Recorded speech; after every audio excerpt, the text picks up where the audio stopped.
Joining Oncology.TV here at ONS 2010 from the beautiful rolling hills of Lexington, Kentucky, is Judith Hatch, breast cancer nurse navigator at Central Baptist Hospital. Thanks for coming by. Thank you for having me.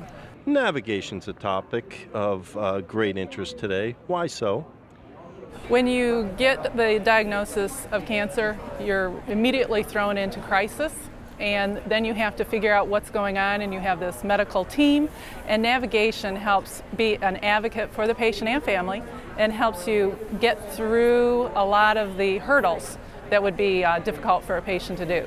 Can you share some details of the poster you have here at ONS? Yes, it's very exciting. We know that the national guidelines through the NCCN says that every patient should be screened for distress, every oncology patient.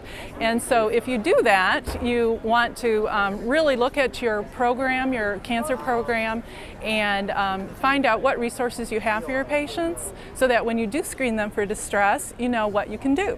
So what we did is Kay Ross, our administrator at Central Baptist, she gave us a stamp of approval to look at our radiation oncology department and our outpatient infusion department and look at our patient population and our resources and start screening our patients for distress. Judy, you touched on it, but what are some of the key purposes for screening patients for distress? Day one, I want to know how you're doing, and it's just not about how are you doing with treatment, but how is this impacting your whole life. Distress can come from emotional, practical problems, just how to get to the treatment center. Maybe you've had a death in the family, we wouldn't know that. But when we say distress, it isn't asking, are you depressed or are you anxious, just how are you handling life now? And we look at both physical as well as emotional. And on day one, we ask you if you could score yourself from 0 to 10, 10 being the worst, where would you be on that scale? And if they say, I'm a 4, well, where is that coming from?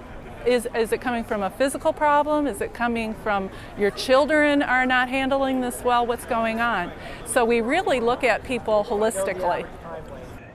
What key elements helped to implement the NCCN distress management guidelines into the culture of care for your oncology patients, and what have you learned through all this? Yeah, well, we really pulled everybody together. We pulled social workers together, chaplaincy, the nurses from radiation oncology and outpatient infusion, and palliative care. We looked at all angles and brought us to the table and said, how are we taking care of the patient in a very patient-centered way?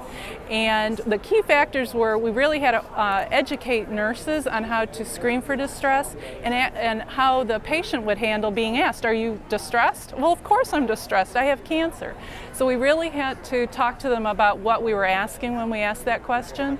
That was one of the biggest issues, so that we didn't upset them by asking that question, as well as how are our resources. If you are distressed, how can we help you? And made sure that everything was implemented and ready for that patient. Judy, thanks for sharing and caring so much about what you do. Thank you so much. Judith Hatch, one of the presenters here at ONS 2010, joining us on Oncology.TV.